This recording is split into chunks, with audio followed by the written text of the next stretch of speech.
আমাদের জীবনে গুরুজনেরা, জ্ঞানী মানুষজন সবসময় একটা কথা বলেন, ধৈর্য ধরো।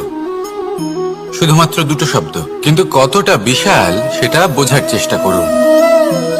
ছোট একটা অস্ত্র হাতে নিন এবং একটা বিশাল পর্বতে নিরন্তর প্রহার করতে থাকুন। ধৈর্য ধরে সেই কাজ করতে থাকুন। এমন একদিন আসবে, এই বিশাল পর্বতে আপনি একটা পথ তৈরি করবেন। কোনো ধনুর্ধর যখন নিজের বিদ্যা অর্জন করেন, তখন তাকেও ধৈর্য ধরতে হয়, তার নিজেকে সময় দিতে হয়, তবেই সে ধনুর্বিদ্যা শিখতে পারে। সেইভাবে আমাদের জীবনেও ধৈর্য ধরার খুব প্রয়োজন। পরিবারে ধৈর্য রাখতে পারলে তাহলে আস্তে আস্তে দেখবেন প্রেম বৃদ্ধি পাচ্ছে। সমাজে যদি ধৈর্য রাখতে পারেন তাহলে আস্তে আস্তে এই সমাজ আপনাকে সম্মান করবে। যদি নিজের জীবনে ধৈর্য রাখতে পারেন তাহলে নিজে থেকেই আত্মবিশ্বাস বাড়বে, নিজের বিকাশ হবে। জীবনে সবই সম্ভব যদি ধৈর্য রাখতে পারেন। হয়তো আস্তে আস্তে হবে, কিন্তু হবে অবশ্যই। শুধু ধৈর্য রাখুন, কারণ ধৈর্যই সব থেকে বড় পুঁজি। আসুন আর আমার সাথে ভালোবেসে বলুন, রাধা রাধা। আমাদের জীবনে যখনই আমরা কোনো বড় দায়িত্বের সম্মুখীন হই, তখন আমরা তার থেকে দূরে পালাই আর এই অজুহাত দিই যে না না, এত বেশি ভার বহন করার যোগ্যতা আমার নেই, আমি করতেই পারবো না। দেখুন, এই সংসারে ভিন্ন ভিন্ন ধরনের গাছ আছে, ছোট গাছ, বড় গাছ, কিন্তু বটগাছের মতো বড় এবং নিবিড় গাছ আর একটাও নেই। সে নিঃস্বার্থভাবে এই সংসারকে সেবা করে যায়, ছায়া প্রদান করে, শীতলতা প্রদান করে। আর যখন এমন সময় আসে যখন তার ওপর বোঝা অত্যন্ত বেড়ে যায়, সে কিন্তু কোনোভাবেই ভেঙে পড়ে না। তখন সে নিজের নিঃস্বার্থ কর্মের ফল লাভ করে, সেই নিঃস্বার্থ কর্ম যা সে করেছে। তার দেহ থেকে ছোট ছোট ঝুড়ি বার হয় এবং তা কাণ্ডের আকার ধারণ করে। সেই কাণ্ড মাটির কাছে পৌঁছয় এবং তারপর তা বটগাছের সহায়ক হয়ে ওঠে। সে ভেঙে পড়ে যায় না। এইভাবে আপনিও জীবনে নিঃস্বার্থভাবে সবার সেবা করুন, ভালোবাসুন, সবাইকে সাহায্য করুন। যেদিন আপনার ওপর বোঝা অত্যন্ত বেড়ে যাবে, সেদিন এই সব মানুষ আপনাকে সাহায্য করার জন্য আসবেন, আপনার শক্তি হয়ে উঠবেন, আর আপনি বটগাছের মতোই মহান এবং বিশাল হয়ে উঠবেন। আসুন আর আমার সাথে ভালোবেসে বলুন, রাধা রাধা। একটা শব্দ আছে, পরিস্থিতি। অনেক মানুষের মুখে আমরা এই শব্দ শুনি। জীবনে যখন অসফল হই, দুঃখ আসে, সংকট আসে, কোনো বিপদ ঘনিয়ে আসে, তখন সমস্ত দোষ আমরা পরিস্থিতির ওপর চাপিয়ে দিই। আর দেখতে গেলে কোথাও না কোথাও ঠিকই করি। এই পরিস্থিতি প্রত্যেক দিনের মতো পাল্টাতে থাকে, কিন্তু এই দিন, এই রাত, এমন কেউ আছেন যিনি এর ওপরেও নিয়ন্ত্রণ সাধন করেন, আর তিনি হলেন সূর্য। ঠিক সেই রকমই আমাদের জীবনেও সূর্য হলো এই মন। যদি এই মনের উপর আমরা নিয়ন্ত্রণ করতে পারি, তাহলে আমরা জীবনকেও নিয়ন্ত্রণ করতে পারবো। প্রথমে এই মনের রাজা হয়ে উঠতে হবে। তাই মনে রাখবেন, যদি মন দুর্বল হয় তাহলে পরিস্থিতি আমাদের সমস্যা বলে মনে হবে। এই মন যদি স্থির হয়, পরিস্থিতি প্রতিস্পর্ধা বলে মনে হবে।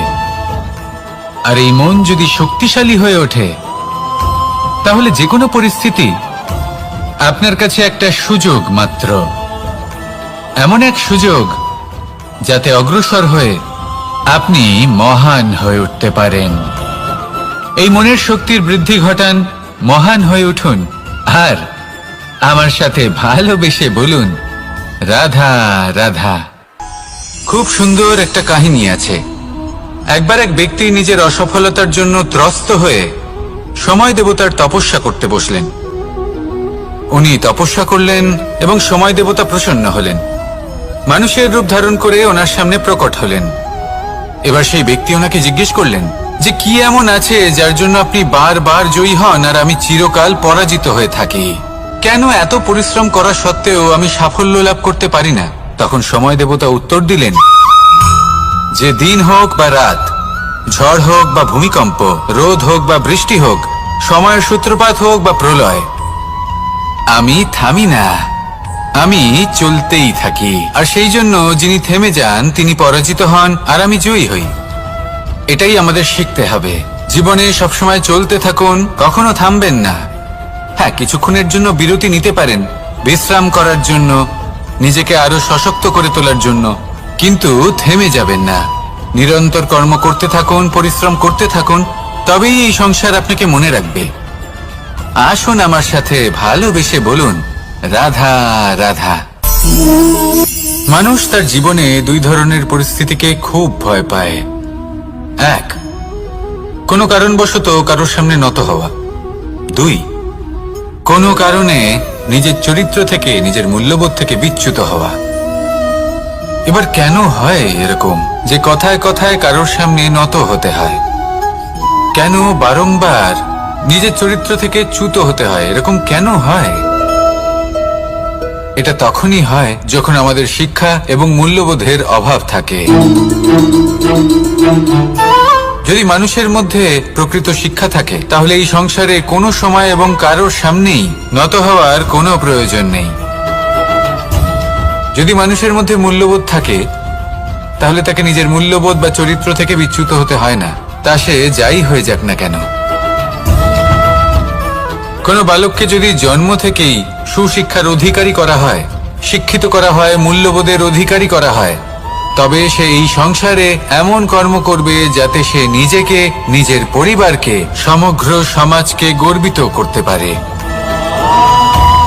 শিক্ষা লাভ করুন, মূল্যবোধ লাভ করুন, এবং আমার সাথে ভালোবেসে বলুন, রাধা রাধা। আমাদের সকলের জীবনে একটা লক্ষ্য থাকে যেটা আমরা লাভ করতে চাই। ঠিক যেন একটা প্রতিস্পর্ধা বিদ্যমান যে কে সব থেকে আগে নিজের লক্ষ্যে পৌঁছতে পারবে।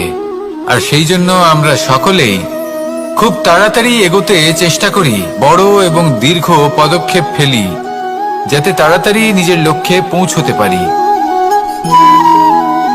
কিন্তু এক অত্যন্ত গুরুত্বপূর্ণ বিষয় আছে, সবসময় লক্ষ্য সামনে থাকবে না, কখনো কখনো তা খুঁজতে হয়। এই যাত্রা খুব কঠিন হতে পারে, আর ঠিক এই কারণেই সবসময় দ্রুত গতিতে চলা বা তাড়াতাড়ি পথে চলা সেটা আবশ্যক নয়। তার থেকেও বেশি গুরুত্বপূর্ণ হলো ভেবেচিন্তে তারপর পথ চলা। যদি ভেবেচিন্তে পদক্ষেপ ফেলেন, চলতে পারেন, তাহলে সেটাই সর্বশ্রেষ্ঠ পদক্ষেপ। কখন কোন দিকে যেতে হবে, কখন কোথায় দিক পাল্টানো যাবে না, কখন গতি বেশি রাখতে হবে, কখন কম, কখন থামবো, কখন চলবো, এই সব কিছুর বিষয়ে জ্ঞান অত্যন্ত গুরুত্বপূর্ণ, এবং ভেবে চিন্তে চলতেই হবে। সেই জন্য শুধু তীব্র গতিতে সামনে এগোলে চলবে না, ভাবনা চিন্তা করে এগোতে হবে। আসুন আমার সাথে ভালোবেসে বলুন, রাধা রাধা। পায়েস হলো আমার বিশেষ প্রিয়। এর মধুর স্বাদ মনকে প্রফুল্ল করে তোলে। ছোটবেলায় মা আমার জন্য পায়েস বানাতেন এবং আমাকে বলতেন যে গরম থাকতে থাকতে খেয়ে নে কানাই, ঠান্ডা হয়ে গেলে ভালো লাগবে না। কিন্তু আমিও দুষ্টু ছিলাম, ঠান্ডা হওয়া পর্যন্ত অপেক্ষা করতাম, আর ঠান্ডা হয়ে যাওয়ার পরে মার কাছে যেতাম আর ওনাকে বলতাম যে মা, পায়েস তো ঠান্ডা হয়ে গেছে, এটা গরম করে দিন। তখন মা হাসতেন আর বলতেন যে পায়েস না হয় আমি আবার গরম করে দেব কানাই, কিন্তু এর মধুর স্বাদ, সেই মিষ্টত্ব, সেই সুবাস, সেটা আবার ফিরে আসবে না। কথাটা সত্যি, আর এই সত্যটাই আমাদেরও জীবনের সত্য। আমাদের জীবনের মধুর সম্পর্কগুলি, এতে যখন কটুভাব প্রবেশ করে, তখন সেই মিষ্টত্ব ফিরিয়ে আনা প্রায় অসম্ভব ব্যাপার হয়ে যায়। আপনি চেষ্টা করে সেই সম্পর্ক ঠিক করতেই পারবেন, তার জন্য অগাধ পরিশ্রম করতে হবে, কিন্তু আবার সেই মিষ্টত্ব কখনো ফিরে আসবে না। সেই জন্য আপনার জীবনের যে মধুর সম্পর্ক আছে, যতটা সম্ভব চেষ্টা করুন তাতে মিষ্টত্ব বজায় রাখতে। কটুভাব আসতে দেবেন না। আসুন আর আমার সাথে মধুর স্বরে বলুন, রাধা রাধা। শব্দ, শব্দ আসলে কি? শুধুই কয়েকটি অক্ষরের সমষ্টি, নাকি আমাদের বাণী, এই শব্দ এমন এক শক্তি যা কাউকেই নিজের বশবর্তী করে ফেলতে পারে। শব্দ এমন এক অস্ত্র যা কাউকে ক্ষত বিক্ষত করে দিতে পারে। এই শব্দ হলো একটি নাদ স্বরূপ যা কোনো ঘুমন্ত ব্যক্তিকেও জাগিয়ে তুলতে পারে এবং নিজের লক্ষ্যের দিকে অগ্রসর করতে পারে। শব্দে এত শক্তি আছে যে কারোর মনে এতটা আঘাত দিতে পারে যে সে হয়তো জীবনে আর কখনো এগোতেই পারল না। তাহলে এই শব্দের প্রয়োগ খুব ভেবেচিন্তে করবেন। এবং এই শব্দের মতোই হলো নীরবতা। অনেক সময় এই নীরবতা আমাদের সহায়ক হয়ে ওঠে। অনেক সময় এটা আমাদের অনুশোচনাকে অনেক বেশি বাড়িয়ে তুলতে পারে। ভীষ্ম পিতামহ, অঙ্গরাজ কর্ণ যখন দ্রৌপদীর বস্ত্রহরণ হচ্ছিল তখন এনারা নীরব ছিলেন। দুর্যোধনের বিরোধিতা করেননি, ওকে বাধা দেননি। আর তারপর কি হলো সেটা আপনারা সকলে জানেন। দেখতে গেলে নীরবতা চুপ করে থাকা, কিন্তু যদি কোনো দুষ্টের সামনে চুপ করে থাকেন, যদি তার বিরোধিতা না করতে পারেন, তাহলে এই নীরবতাই অনেক বড় পাপের আকার ধারণ করে। মনে রাখবেন আর আমার সাথে ভালোবেসে বলবেন, রাধা রাধা। আভূষণ। কার না ভালো লাগে এই আভূষণ?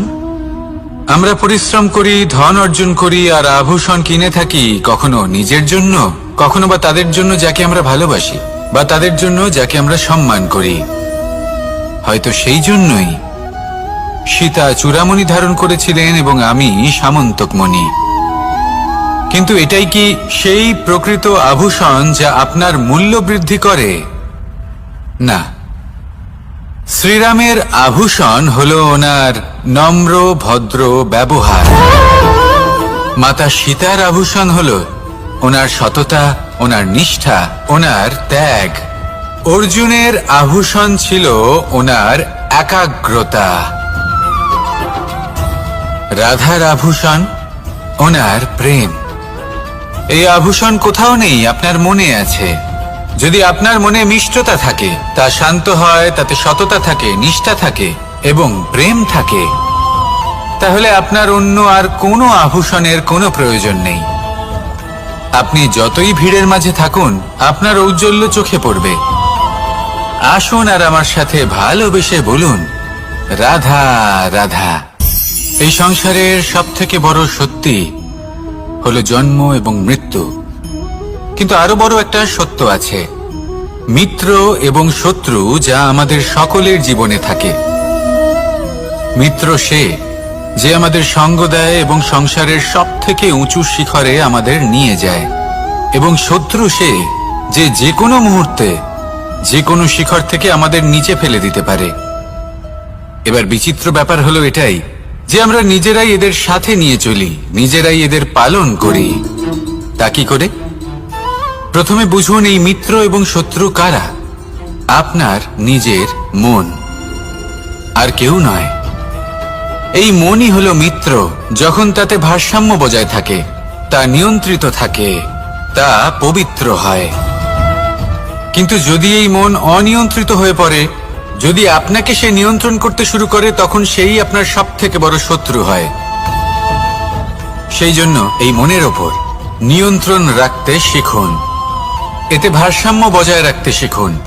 তাহলে আপনি এমন এক বন্ধুকে পাবেন যে আপনাকে এই সংসারের শিখরে পৌঁছে দেবে। আসুন আমার সাথে ভালোবেসে বলুন, রাধা রাধা। ঈশ্বর আসলে কে? সংসারের বেশিরভাগ মানুষের কাছে ঈশ্বর হলেন এই সংসারের রচয়িতা, পালনকর্তা। কারোর কাছে উনি জ্ঞাতা, কারোর কাছে উনি হলেন আস্থার প্রতীক, আবার কারোর জন্য শুধুমাত্র অন্ধ বিশ্বাস। কিন্তু এই ঈশ্বর কি কোনো শরীর, নাকি একটা বোধ, নাকি শুধুই শ্রদ্ধা? ঈশ্বর হলেন তিনি যিনি হলেন আপনার ইষ্ট। সেই জন্যই তো গুরু, মাতা, পিতা এনাদেরও ঈশ্বরই বলা হয়েছে। যাদেরকে আমরা ঈশ্বর বলে মনে করি, যারা আমাদের ইষ্ট, তারা আমাদের একটি পথ দেখান, একটি দিকে চালিত করেন। সেই পথে চলে আপনি শুভ কর্ম করতে পারেন। আর যখন কোনো ব্যক্তি তার ঈশ্বরের আদেশ পালন করেন তখন সে নিজে থেকেই শুভ পথে অগ্রসর হয়ে যান। বেশ কয়েকজন মানুষ ঈশ্বরের ওপর আস্থা রাখেন এবং ভাবেন যে অনুচিত কোনো কাজ করা উচিত নয়, ঈশ্বর দেখছেন। ওনারা ভয় পান যে কোনো অনুচিত কর্ম করলে কে জানে তার পরিণাম কি হবে। এমন অনেক ব্যক্তি রয়েছেন যারা ঈশ্বরকে বিশ্বাস করেন এবং জানেন যে ঈশ্বর তাদেরকে দেখছেন, তাই যে যে শুভ কর্ম ওনারা করেছেন তার ফল তারা অবশ্যই পাবেন। এবার আপনি ভয় পেয়ে ঈশ্বরকে বিশ্বাস করবেন নাকি বিশ্বাসের দ্বারা ঈশ্বরকে বিশ্বাস করবেন, সেই সিদ্ধান্ত আপনারই। কিন্তু হ্যাঁ, যদি আপনার মনে ঈশ্বরের জন্য কোনো স্থান থাকে, যদি আপনার কোনো ইষ্ট থাকেন, যদি আপনি কাউকে ঈশ্বর মনে করেন যার প্রত্যেক আদেশ আপনি পালন করে থাকেন, তাহলে বলি ঈশ্বর কখনো আপনাকে অনুচিত পথে চালিত করবেন না। আসুন আমার সাথে ভালোবেসে বলুন, রাধা রাধা। এই সংসারে ভিন্ন ভিন্ন ধরনের গাছ আছে, অসংখ্য ধরনের প্রজাতি আছে। কিছু গাছ পাতা দিয়ে থাকে, কিছু ফুল, কিছু ফল। কেউ ছায়া প্রদান করে, কেউ শীতলতা প্রদান করে, কেউ নিজেকে খুব কষ্ট দিয়ে এই সংসারের বিকাশে সহায়ক হয়ে ওঠে। কিন্তু এই সবার মধ্যে একটা বিষয় কিন্তু সমান, এরা প্রত্যেকেই পাতা ছাড়া, ফুল ছাড়া, ফল ছাড়া জীবিত থাকতেই পারে, কিন্তু কোনো বৃক্ষই শিকড় ছাড়া বেঁচে থাকতেই পারে না। এটাই হলো রাধার। ঠিক সেইভাবেই আমাদের জীবনে শক্তি হোক, ধন হোক বা সাফল্য হোক, আমাদের বা আমাদের পরিবারের প্রসন্নতাই হোক, এই সব কিছুর আধার হলো, সবকিছুর মূল হলো পরিশ্রম। তাই জীবনে চিরকাল পরিশ্রম করতে থাকুন। যদি আপনি জীবনে মহান হবার পথে অগ্রসর হতে চান, তাহলে পরিশ্রম করুন। এই পরিশ্রম দ্বারাই নিজের পরিবারকে প্রসন্ন করুন, নিজের বন্ধুদের প্রসন্ন করুন, এই সমাজকে গর্বিত করুন। আসুন আমার সাথে ভালোবেসে বলুন, রাধা রাধা। কখনো কোনো বাগানের কোনো বৃক্ষকে দেখেছেন যেখানে সুগন্ধি ফুল থাকে, রসালো ফল থাকে? তখন মন প্রফুল্ল হয়ে ওঠে, মন থেকে সেই বৃক্ষের প্রতি ভালোবাসা জন্মায়। কিন্তু যিনি বাগানের মালিক, শুধুমাত্র তিনিই জানেন যে কিভাবে এই বৃক্ষকে আগলে রাখতে হয়, কিভাবে তার পরিচর্যা করলে এতে সুন্দর সুগন্ধি ফুল হবে, রসালো ফল হবে। কখনো কখনো প্রয়োজনের থেকে বেশি রোদ পেলে এই বৃক্ষগুলি শুকিয়ে যায়, প্রয়োজনের থেকে কম রোদ পেলেও এই বৃক্ষ কিন্তু শুকিয়ে যায়। প্রয়োজনের থেকে কম জল যদি পায়, এই বৃক্ষ শুকিয়ে যেতে পারে। প্রয়োজনের থেকে অতিরিক্ত জল যদি পায়, তখনও এই বৃক্ষের শিকড়গুলি নষ্ট হয়ে যেতে পারে। এবার এটাই কিন্তু আমাদের সংসারের সাথেও হয়। আমাদের সংসারের সকল প্রতিভাশালী ব্যক্তি, যেমন লেখক, বিচারক, প্রবক্তা, যোদ্ধা, এদের সবার ক্ষেত্রে এই কথাটাই প্রযোজ্য। যদি বেশি প্রশংসা করা হয়, তাহলেও এরা হারিয়ে যাবেন। প্রয়োজনের থেকে বেশি যদি নিন্দা করা হয়, তখনও তারা নত হয়ে পড়বেন। তাহলে আপনি এদের রক্ষা করুন এবং নিজেদেরও। মনে রাখবেন একটা কথা,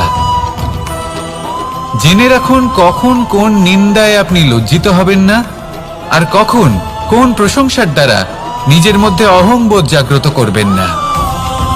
এই মন সুপ্রসন্ন হয়ে বলবে, রাধা রাধা।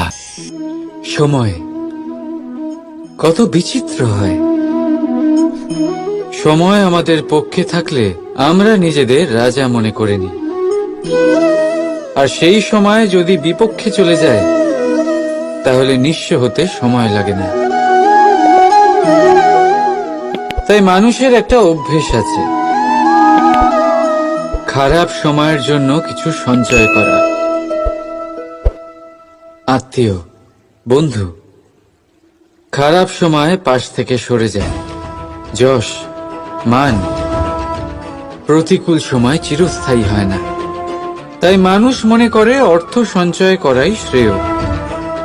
অর্থের কোনো হৃদয় নেই যা সময়ের সাথে পরিবর্তিত হবে। সংসার বলে সর্বদা অর্থ সঞ্চয় করতে থাকুন, খারাপ সময়ে অবশ্যই কাজে লাগবে। কিন্তু আমি বলবো শুভ কর্ম করতে থাকুন, আনন্দে থাকুন, নিজের ওপর আর ঈশ্বরের ওপরে বিশ্বাস রাখুন। খারাপ সময় কখনো আসবেই না। রাধা রাধা। মানুষ নিজের পরিবারের জন্য কত কিছুই না করে, দিন রাত পরিশ্রম করতে থাকে যাতে তার পরিবারের প্রয়োজন পূরণের জন্য অর্থ রোজগার করতে পারে। কিন্তু শুধু অর্থ রোজগার করাটাই কি যথেষ্ট? আপনি বলবেন হ্যাঁ, নিশ্চয়ই। অর্থ দিয়ে সবকিছু পাওয়া যায়, বিদ্যা পাওয়া যায়, বাড়ি পাওয়া যায়, ওষুধ পাওয়া যায়, আর কত কিছুই না পাওয়া যায়। এই সব একটা পর্যায় পর্যন্ত সঠিক, কিন্তু একটু মন দিয়ে ভেবে দেখুন, যখন কোনো শিশু অসুস্থ হয়ে পড়ে তখন সে ওই তিক্ত ওষুধ কেন খেয়ে নেয়? এই জন্য কারণ ওর পিতা সেই ওষুধ অর্থ দিয়ে কিনেছে? না, বরং এই জন্য কারণ তার পিতা যে তার সামনে দাঁড়িয়ে, তার উপরে তার বিশ্বাস আছে। বিশ্বাস আছে যে উনি তার কিচ্ছু হতে দেবেন না। এই বিশ্বাস, এই সংস্কার, এই শিক্ষা কখনো অর্থ দিয়ে পাওয়া যায় না।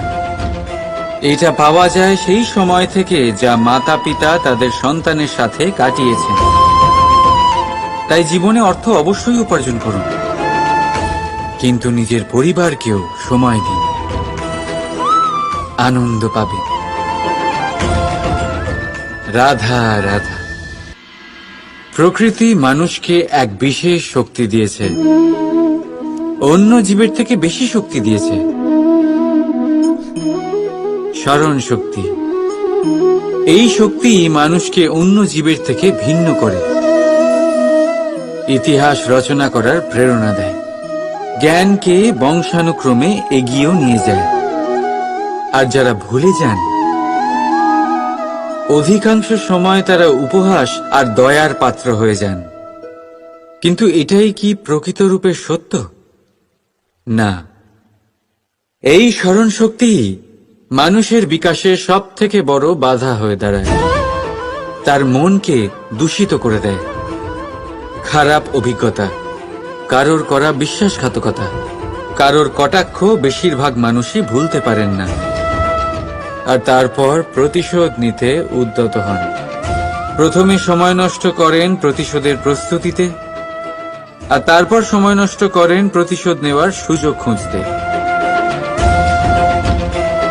যদি সন্তুষ্টি পেতে চান, যদি জীবনে আনন্দ পেতে চান, তাহলে স্মরণ শক্তির সদ্ব্যবহার করুন।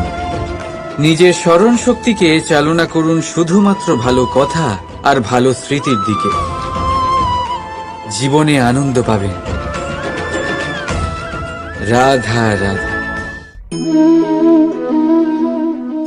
জীবন কি? এই জীবন আমরা জন্ম নিই, বড় হয়ে উঠি, আমাদের মা বাবা আমাদের পালন করেন, তারপর তাদের অর্থ দিয়ে আমাদের বাল্যকাল কাটে, আমরা আরো বড় হই, বিবাহ বন্ধনে আবদ্ধ হই, আমাদেরও সন্তান হয়, আমরা তাদের পালন করি, তারপর আমরা বৃদ্ধ হই, আর একদিন এই সংসার ছেড়ে আমরা সকলে চলে যাই। এটাই কি জীবন? আপনার মনে এই প্রশ্ন হয়তো অনেকবার জেগেছে, তাই না? এবার একটু জলের যাত্রাপথ লক্ষ্য করুন। সাগর থেকে বাষ্প হয়ে ওঠে এই জল, মেঘ হয়ে ঝরে পড়ে সে, তারপর নদী হয়ে আবার সাগরে মিলিয়ে যায়। কিন্তু কখনো এই প্রশ্ন করে না যে তার জীবন কি, তার উদ্দেশ্য কি। প্রতিটা মুহূর্ত বাঁচে সে, আর অন্যদের যতখানি সম্ভব সাহায্য করে। যখন সাগরে থাকে তখন অসংখ্য জীবকে জীবন দান করে। যখন সাগর থেকে বাষ্প হয়ে মেঘ হয়ে যায় তখন চাষিদের মনে এই আশা জাগায় যে ফসল আবার ফলবে। যখন বর্ষা হয়ে ঝরে পড়ে তখন এই শুকনো তৃষ্ণার্ত ধরিত্রীর তৃষ্ণা মেটায়। আর যখন নদীতে থাকে তখন তার পাড়ে নানান গাছপালার জন্ম দেয়। কিন্তু ভাবুন, জল কি কখনো এটা ভাবে যে তার জীবন কি বা তার জীবনের উদ্দেশ্যটাই বা কি? না, সে শুধু নিজের ধর্ম পালন করে যায় আর যতটা সম্ভব সবাইকে আনন্দ প্রদান করতে থাকে। সেই জন্যই জীবনে কখনো এই প্রশ্ন করবেন না যে এই জীবন কি, এই জীবনের উদ্দেশ্য কি। শুধু এই জীবন বাঁচুন আর যতটা সম্ভব সবাইকে আনন্দ প্রদান করুন। মন প্রসন্ন হয়ে বলবে রাধা রাধা। কখনো বৃষ্টির জন্য হওয়া কাদার মধ্যে দিয়ে আপনি নিজের বাড়ি ফিরেছেন? পাদুকা পরার জন্য আপনি ওই কাদা থেকে অবশ্যই বেঁচে যান, কিন্তু সেই পাদুকা থেকে আগত নোংরা কাদার ছিটে আপনার বস্ত্রকে ময়লা করেই দেয়। কিন্তু তাও সেই ছিটের জন্য আপনার বস্ত্র ময়লা হয়ে যাবে, সেই জন্য আপনি পাদুকা পরা ছেড়ে দেন না। ঠিক সেইভাবেই জীবনে এমন কিছু মানুষও আসেন যারা পাদুকার মতো হন, যারা আপনাকে কাদার থেকে বাঁচিয়ে নেন, কিন্তু বস্ত্ররূপী আপনার মনের উপরে আশঙ্কার দাগ ছেড়ে যান। এইসব মানুষের জন্য নিজের মন ছোট করার কোনো প্রয়োজন নেই। প্রয়োজন আছে শুধু এটা ভাবার যে আপনি নিজের পা কাদার থেকে বাঁচাবেন নাকি আপনার বস্ত্র। জীবনে গম্ভীর হওয়া ভালো কথা, কিন্তু সমস্ত বিষয় যদি গম্ভীরভাবে ভাবতে থাকেন তাহলে জীবনের আনন্দটাই শেষ হয়ে যাবে। এই সংসার অস্থায়ী, এখানে এমন কিছুই নেই যা চিরকাল জীবিত থাকবে। তাই যতক্ষণ এই জীবন আছে সন্তুষ্টি আর আনন্দ নিয়ে বাঁচুন। নিজের ওপর আগত কাদার ছিটের দিকে মন দেবেন না, শুধু আনন্দ বিতরণ করুন। মন প্রসন্ন হয়ে বলবে রাধা রাধা। আজ আপনাকে একটা গল্প শোনাচ্ছি। একদিন এক ব্যক্তি নিজের দ্বারে লিখে দিলেন, আজ আমি ভীষণ দুঃখী, আজ আমার সাথে কেউ দেখা করতে আসবেন না।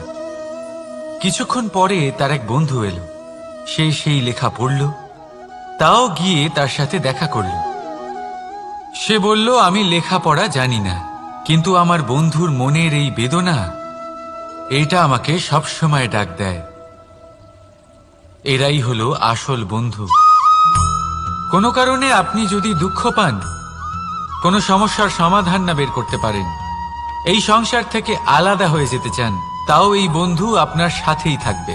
সমস্যার সমাধান না দিতে পারলেও আপনার সম্বল হয়ে অবশ্যই থাকবে। হয়তো আপনার দুঃখ কম করতে পারবে না, কিন্তু আশার আলো অবশ্যই দেখাবে। যখন আপনি সংসারের থেকে আলাদা হয়ে যান, তখনও আপনার সাথে যুক্ত থাকে আপনার এই বন্ধু, আসল বন্ধু। এবারে আমরা মানুষেরা বড়ই বিচিত্র। তারা সব সময় যে কোনো জিনিসের মাহাত্ম্য দুবার বুঝতে পারে। এক, তা পাওয়ার আগে। দুই, তা হারাবার পরে। এবারে ঠিক এরকমই আমাদের বন্ধুরাও হয়। যদি আজ আপনার বন্ধুরা আপনার সাথে থাকে, তাদের প্রতি কৃতজ্ঞ থাকুন, তাদের প্রসন্ন রাখুন, তাদের মাহাত্ম্য বুঝুন। কারণ একবার আপনি এদের হারালে অনুতাপ করলেও আর এদের ফেরত পাবেন না। তাই ভালোবাসুন, বন্ধুত্ব বজায় রাখুন, আর আমার সাথে প্রসন্ন হয়ে বলুন রাধা রাধা। আমাদের মধ্যে বহু মানুষ মাঝে মাঝে নিজেকে অকর্মণ্য মনে করি, ভেবে নিই যে এত চেষ্টা করার পরেও কিছুই পেলাম না, আর হয়তো পরেও কিছুই পাব না। আর সেই জন্য নিজের জীবনের সমস্ত বোঝা অন্য কারোর কাঁধে চাপিয়ে দিই, নিজের ওপরে বিশ্বাস হারিয়ে ফেলি। কেন বুঝতে পারেন না এই কথাটা, যে যতক্ষণ না পায়ে কোনো কাঁটা ফুটবে, ব্যক্তি কি করে বুঝতে পারবে যে এরপর থেকে নিচে তাকিয়ে চলতে হবে। সূর্যকে নিজে জ্বলতে হয় যাতে বাকিদের প্রকাশ দিতে পারে সে। রাতের অন্ধকারের সাথে লড়াই করার জন্য চন্দ্রিমাকে আকাশে একা উজ্জ্বল হতে হয়। নদী নিজের যাত্রা কি করে করে, নিজের পথ কি করে নির্মাণ করে, সে পাথরের সাথে লড়াই করে তা বানায়। যদি স্বয়ং আপনি নিজের সাহায্য করতে অক্ষম হন, তাহলে নিশ্চিতভাবে আপনার এই জীবন ব্যর্থ হয়ে যাবে। তাই মনে রাখবেন, এই সংসারে নিজের জীবনের ভার নিজের কাঁধেই বহন করতে হয়। অন্যের কাঁধের ওপর শুধুমাত্র পরলোক যাত্রা হয়। সেই জন্য এই সংসারে জীবিত সেই যে আত্মনির্ভর।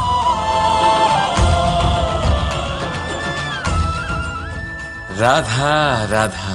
সময়, কথায় বলে সময়ের পূর্বে কিছুই হয় না। প্রতিটা ঘটনার একটা সময় থাকে। সময়ের আগে না সূর্যোদয় হয় আর না সূর্যাস্ত হয়। সময়ের পূর্বে গাছে না ফুল ফোটে না ফল ধরে। কিন্তু একটা কথা ভেবে দেখুন, যদি বর্ষা আসার আগে কৃষক ভূমিকে না প্রস্তুত করে, বীজ রোপণ না করে, তাহলে কি ফসল ফলবে? যদি কোনো যোদ্ধা যুদ্ধের পূর্বে নিজের অস্ত্রের ধার না দেয়, তাহলে সে যুদ্ধ কি করে লড়বে? এর মানে এটাই হলো যে সময় আপনার যখন আসার তখন অবশ্যই আসবে, কিন্তু ততক্ষণ এটাও গুরুত্বপূর্ণ যে আপনি নিজেকে তার জন্য তৈরি রাখুন। কারণ এই সুযোগ, এই কথাটা শুনতে যত ছোট, এটা আসেও ততটা কম সময়ের জন্য, তারপর চলেও যায়। এবার যদি সুযোগ আপনার হাতে আসে আর আপনি তার জন্য তৈরি না থাকেন, তাহলে আপনি সাফল্য কি করে পাবেন? তাই আপনি সঠিক সময়ের জন্য অপেক্ষা করুন, সেই সুযোগের জন্য অপেক্ষা করুন, কিন্তু ততক্ষণ নিজের চেষ্টার দ্বারা নিজেকে আরো সক্ষম করে তুলুন। কারণ সাফল্য আপনার জন্য অপেক্ষা করছে, শুধু আপনি তার জন্য তৈরি থাকুন। রাধা রাধা। কথা মানুষের পাওয়া সবচেয়ে অদ্ভুত উপহার। এই কথাই মানুষকে এই সংসারের সমস্ত প্রাণীর থেকে ভিন্ন করে তোলে, সংসারের সবচেয়ে উপরে নিয়ে যায়। এই কথার কারণেই আমরা একে অপরের সাথে ভাব আদান প্রদান করি। আমি আমার মনের ভাবনা অন্য কাউকে ব্যক্ত করতে পারি, অন্য কেউ তাদের ভাবনা আমাকে ব্যক্ত করতে পারে। এই কথাই আমাদের সবচেয়ে বড় ঢাল।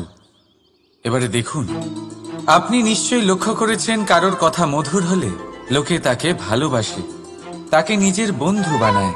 সেইভাবেই যদি কারোর কথা কঠোর হয়, তাহলে লোকে তাকে ঘৃণা করে, তাকে নিজের শত্রু মনে করে। এই কথাই ভাষা হয়ে আমাদের ইতিহাস রচনা করে। তবে আমরা কি সত্যি বাণীর বিষয়ে অতটাই ভাবি যতটা আমাদের ভাবা উচিত? ভেবে দেখুন, মানুষের কথা বলতে শিখতে কত সময় লাগে। কোনো বালক 1.5 বছর বয়সে কথা বলতে শেখে, কেউ 2 বছরে, কেউ 3। এবার দেখুন, মানুষ 1.5 বছর বয়সে কথা বলতে শিখে গেলেও তার কি বলা উচিত এটা সারা জীবনেও শিখতে পারে না। এর উপরে মনোনিবেশ করুন, এটা বোঝবার চেষ্টা করুন কি বলা উচিত। নিজের কথা শুদ্ধ করুন, নিজের কথা মধুর করুন, আর সেই মধুরতার সাথে আমার সঙ্গে বলুন, রাধা রাধা। এই লক্ষ্য আসলে কি? এই লক্ষ্য তাই যা আমরা পেতে চাই। এই সংসারে সুখী কে হয়? সুখী সেই যে তার লক্ষ্য পেয়ে গেছে। দুঃখী কে হয়? দুঃখী সেই যে তার লক্ষ্য এখনো পায়নি। এবারে প্রশ্ন এখন এটাই যে লক্ষ্য সবাই পেতে চায়, লক্ষ্য পাওয়ার জন্য সবাই প্রাণপণ চেষ্টাও করে, তাহলে সবাই তাদের লক্ষ্যে পৌঁছতে পারে না কেন? ঠিক আছে, কোথাও না কোথাও কিছু না কিছু কমতি থেকেই যায়। যাই বাধা থাক, আজকে আমি আপনাকে একটা উপায় বলবো এই লক্ষ্য পাওয়ার জন্য। একটা কাগজ নিন, তাতে একটা চিহ্ন বানান, সেটাই হবে আপনার লক্ষ্য। এবারে সেই লক্ষ্যে পৌঁছানোর একটা পথ বানান। এবারে এই যাত্রাকে ভিন্ন ভিন্ন ভাগে বিভাজন করে দিন। এবারে এটা হলো আপনার পরিকল্পনা। এবার এই পরিকল্পনা ক্রমানুসারে আপনি পালন করতে থাকুন। এটাই হবে আপনার চেষ্টা। এবার এইভাবে যদি আপনি চেষ্টা করতে থাকেন, যাই আপনার কল্পনা হোক না কেন, তা বাস্তব অবশ্যই হবে। তাহলে এই কল্পনাকে বাস্তবে রূপান্তরিত করুন। এইভাবেই নিজের পরিকল্পনা পালন করতে থাকুন। আপনার যাই কল্পনা থাকুক বা যাই লক্ষ্য থাকুক, তা বাস্তবে পরিণত হয়ে আপনার হাতে অবশ্যই আসবে। রাধা রাধা। বাবার এক মিত্র ছিলেন, বড়ই দুঃখী ছিলেন, বিপদে পড়েছিলেন। কি করবেন? ব্যবসা ভালোভাবে চলছিল না, বাড়িতে শান্তি ছিল না, সমস্ত জায়গায় ক্ষতি হচ্ছিল। তাই উনি একজন জ্যোতিষীকে দেখালেন। জ্যোতিষী বললেন, আপনার যে বাড়ি আছে সেটা আপনার জন্য অশুভ, আপনার এই বাড়ি পাল্টে ফেলুন। উনি বাড়ি পাল্টে ফেললেন, তবুও ওনার সমস্যার সমাধান হলো না। তারপর একজন জ্ঞানী ব্যক্তি ওনাকে বললেন যে আপনার জামা কাপড়ের যে রং, সেটা বিপদকে আমন্ত্রণ জানাচ্ছে, এই জামা কাপড়গুলিকে পাল্টে ফেলুন। উনি সেগুলো পাল্টে ফেললেন, তাও সমস্যার সমাধান হলো না। আবার একজন জ্ঞানী ব্যক্তি বললেন যে আপনার আশেপাশে যে মানুষজন রয়েছে, তারা এটা চায় না যে আপনি সফল হন, তারা আপনার ক্ষতি চায়, তাদের সাথে সমস্ত সম্পর্ক ভেঙে ফেলুন। তো উনি সম্পর্ক ভেঙে ফেললেন, কিন্তু তাতেও ওনার জীবনে কোনো পরিবর্তন এলো না। তার মানে তিনি বাড়ি পাল্টালেন, জামা কাপড় পাল্টালেন, সম্পর্ক পাল্টালেন, যেটা পাল্টালেন না তা হলো স্বভাব। এই যে স্বভাব, এটা অত্যন্ত গুরুত্বপূর্ণ। এই স্বভাবই আপনার ব্যক্তিত্ব তৈরি করে। তাই নিজের স্বভাব শুধরে ফেলুন, তাতে ভালো পরিবর্তন আনুন, সব কিছু ভালোই হবে। রাধা রাধা। ক্রোধ। লোকে বলে যে এই ক্রোধ পাপেরই মূল, কিন্তু সত্যি কি এই ক্রোধ পাপের মূল? একটু ভেবে দেখুন, এই ক্রোধ বাস্তবে আসলে কি? এই ক্রোধ একটা অনুভূতি যা আপনার মধ্যে হঠাৎই অসীমিত তেজ সঞ্চালন করে। এবারে আমি আপনাকে কিছু উদাহরণ দিচ্ছি যাতে আপনি বুঝতে পারেন যে ক্রোধ আপনার জন্য ভালো কি না। যদি কারোর সাথে অন্যায় হয় আর এটা দেখে আপনার ক্রোধ হয়, আর এই ক্রোধ আপনাকে তার সাহায্য করতে প্রেরণা যোগায়, তাহলে এই ক্রোধ অবশ্যই ভালো। যদি কোথাও আপনি দেখেন যে কোনো নারীর উপরে অত্যাচার হচ্ছে আর সেটা দেখে আপনার ক্রোধ হয়, আর এই ক্রোধ আপনাকে তার সাহায্য করতে সাহস যোগায়, তাহলে এই ক্রোধ অবশ্যই ভালো। যদি এই সংসারে কোথাও আপনি কোনো অনৈতিক কাজ বা ছলনা দেখেন আর আপনার তাতে ক্রোধ না হয়, কিছুই অনুভব করেন না, তাহলে এটা কাপুরুষতা। তার মানে এটাই যে আপনি আপনার মনুষ্যত্ব হারিয়ে ফেলেছেন। তাই এটা বোঝার চেষ্টা করুন, আপনার ক্রোধের তেজের ব্যবহারের ওপরে নির্ভরশীল হলো এই ক্রোধ আপনার জন্য পাপের সমান, নাকি এই ক্রোধ আপনার জন্য পুণ্যের স্থাপক। রাধা রাধা। বাবার এক মিত্র ছিলেন, বড়ই দুঃখী ছিলেন, বিপদে পড়েছিলেন। কি করবেন? ব্যবসা ভালোভাবে চলছিল না, বাড়িতে শান্তি ছিল না, সমস্ত জায়গায় ক্ষতি হচ্ছিল।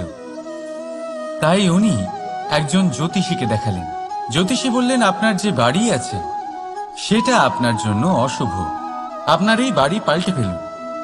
উনি বাড়ি পাল্টে ফেললেন, তবুও ওনার সমস্যার সমাধান হলো না। তারপর একজন জ্ঞানী ব্যক্তি ওনাকে বললেন যে আপনার জামা কাপড়ের যে রং, সেটা বিপদকে আমন্ত্রণ জানাচ্ছে। এই জামা কাপড়গুলিকে পাল্টে ফেলুন। উনি সেগুলো পাল্টে ফেললেন, তাও সমস্যার সমাধান হলো না। আবার একজন জ্ঞানী ব্যক্তি বললেন যে আপনার আশেপাশে যে মানুষজন রয়েছে তারা এটা চায় না যে আপনি সফল হন, তারা আপনার ক্ষতি চায়। তাদের সাথে সমস্ত সম্পর্ক ভেঙে ফেলুন। তো উনি সম্পর্ক ভেঙে ফেললেন, কিন্তু তাতেও ওনার জীবনে কোনো পরিবর্তন এলো না।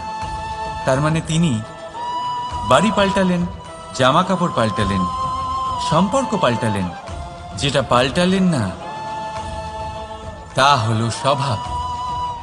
এই যে স্বভাব, এটা অত্যন্ত গুরুত্বপূর্ণ। এই স্বভাবই আপনার ব্যক্তিত্ব তৈরি করে। তাই নিজের স্বভাব শুধরে ফেলুন, তাতে ভালো পরিবর্তন আনুন, সবকিছু ভালোই হবে। রাধা রাধা।